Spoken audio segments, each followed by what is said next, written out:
नमस्कार भारतवासियों।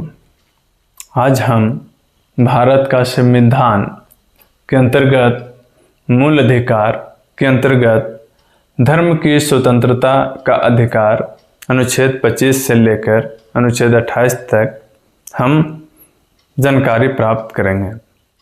अनुच्छेद 25 कहता है अंतःकरण की और धर्म के अबाध रूप से मानने, आचरण और प्रचार करने की स्वतंत्रता है। यानी किसी भी धर्म को आप मानिए और उसका प्रचार करने के लिए आप स्वतंत्र हैं, पर विधि के अनुसार, यानी किसी को डरा के धमका के जबरदस्ती नहीं। अनुच्छेद 26 कहता है धार्मिक कार्यों के प्रबंध की स्वतंत्रता, यानी किसी भी प्रकार के धार्मिक कार्य कर रहे हैं तो उसका प्रबंध कर सकते हैं, उसकी स्वतंत्रता है। अनुच्छेद 27 कहता है किसी विशिष्ट धर्म की अभिवृद्धि के लिए करों के संदाय के बारे में स्वतंत्रता, यानी कोई धर्म विशिष्ट धर्म है, उसको अभिवृद्धि है तो उसके करों के बारे में, यानी कर क्या है उसके बारे में स्वतंत्रता देती है। अनुच्छेद 28 कहता है कुछ शिक्षा संस्थाओं में धार्मिक शिक्षा या धार्मिक उपासना में उपस्थित होने के बारे में स्वतंत्रता।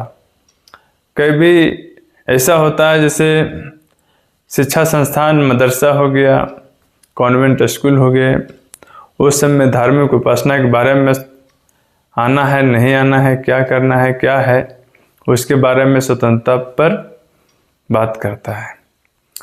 ये जो हम बोले हैं ये स्पेशल ग्रुप सी के एग्ज़ाम में और कभी कभार यूपीएससी के एग्ज़ाम में इस तरह से कभी कभी पूछता है स्टेटमेंट के रूप में। मुख्यतः ग्रुप सी और ग्रुप डी के एग्ज़ाम में अच्छे काम करेगा, आप पढ़िए और समझिए।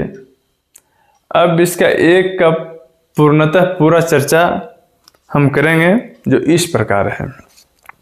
अनुच्छेद 25 अंतःकरण की और धर्म के अबाध रूप से मानने, आचरण और प्रचार करने की स्वतंत्रता। अनुच्छेद 25 के एक लोक व्यवस्था, सदाचार, स्वास्थ्य तथा इस भाग के अन्य उपबंधों के अधीन रहते हुए सभी व्यक्तियों को अंतःकरण की स्वतंत्रता और धर्म के अबाध रूप से मानने, आचरण करने और प्रचार करने का समान हक होगा।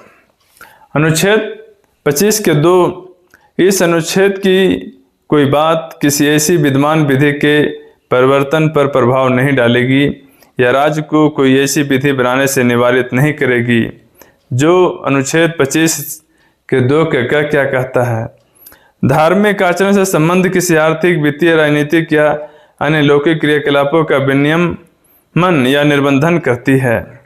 अनुच्छेद 25 के 2 के ख सामाजिक कल्याण और सुधार के लिए या सार्वजनिक प्रकार की हिंदुओं को धार्मिक संस्थाओं को हिंदुओं के सभी वर्गों और अनुभागों के लिए खोलने का उपबंध करती है। स्पष्टीकरण 1 कृपया धारण करना और लेकर चलना सिख धर्म के मानने का अंग, कृपान धारण करना और लेकर चलना सिख धर्म के मानने का अंग समझा जाएगा।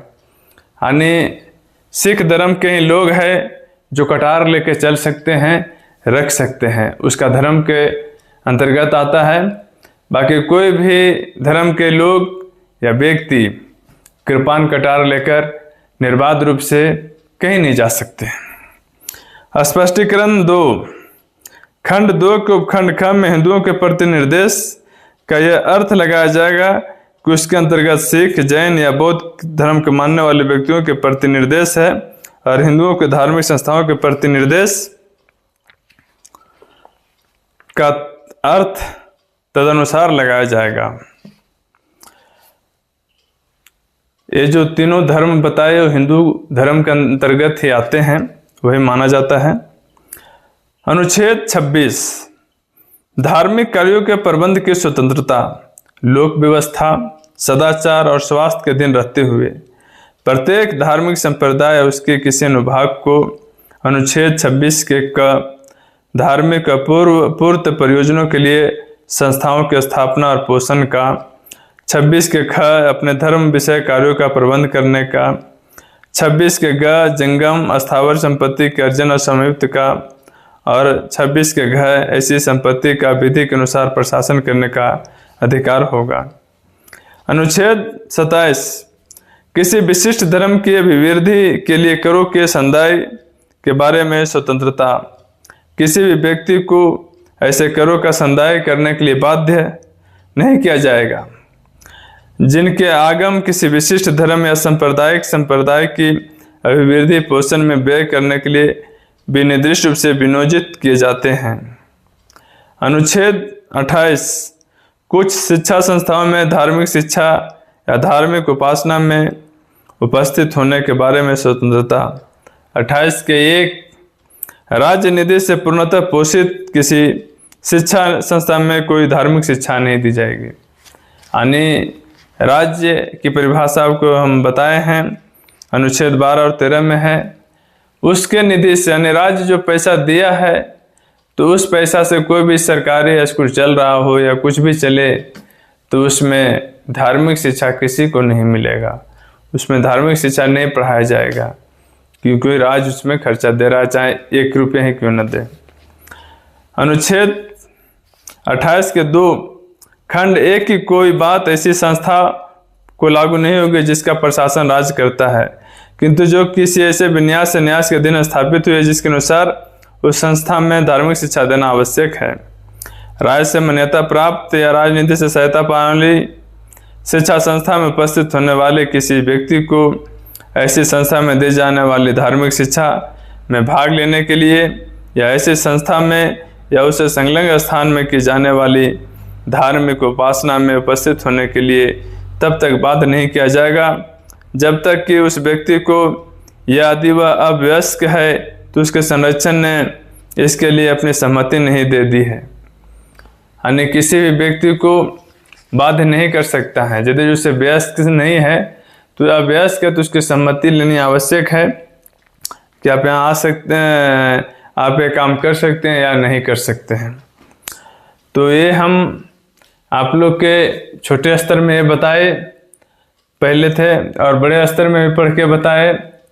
धर्म की स्वतंत्रता का अधिकार अनुच्छेद 25 से लेकर 28 तक चलता है।